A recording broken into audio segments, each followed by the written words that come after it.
সোমবার সাত সকালে রেলে কাটা এক ব্যক্তির মৃতদেহ ঘিরে চাঞ্চল্য ছড়ায় পুরাতন মালদার মুচিয়া নেমুয়া রেলঘণ্টি এলাকায়। জানা যায়, এদিন সকালে এলাকাবাসীরা এক ব্যক্তিকে রেল লাইনের ধারে ক্ষতবিক্ষত মৃত অবস্থায় পড়ে থাকতে দেখেন। এই খবর জানাজানি হতেই এলাকায় জোর চাঞ্চল্য ছড়ায়।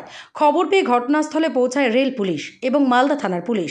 মৃতদেহটি উদ্ধার করে ময়না তদন্তের জন্য পাঠানো হয়। মৃত ব্যক্তির নাম পরিচয় এখনও পর্যন্ত জানা যায়নি, তবে কী কারণে রেলে কাটা পড়ে মৃত্যু হলো তা খতিয়ে দেখছে পুলিশ।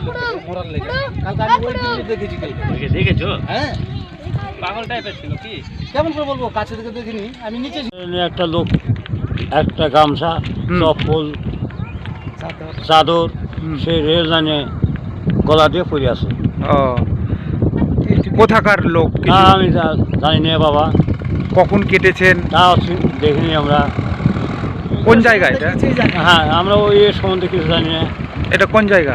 এটা হচ্ছে নিমুয়া ঘণ্টি। ঠিক, আপনার নাম? আমার নাম কৃষ্ণনাথ সরকার।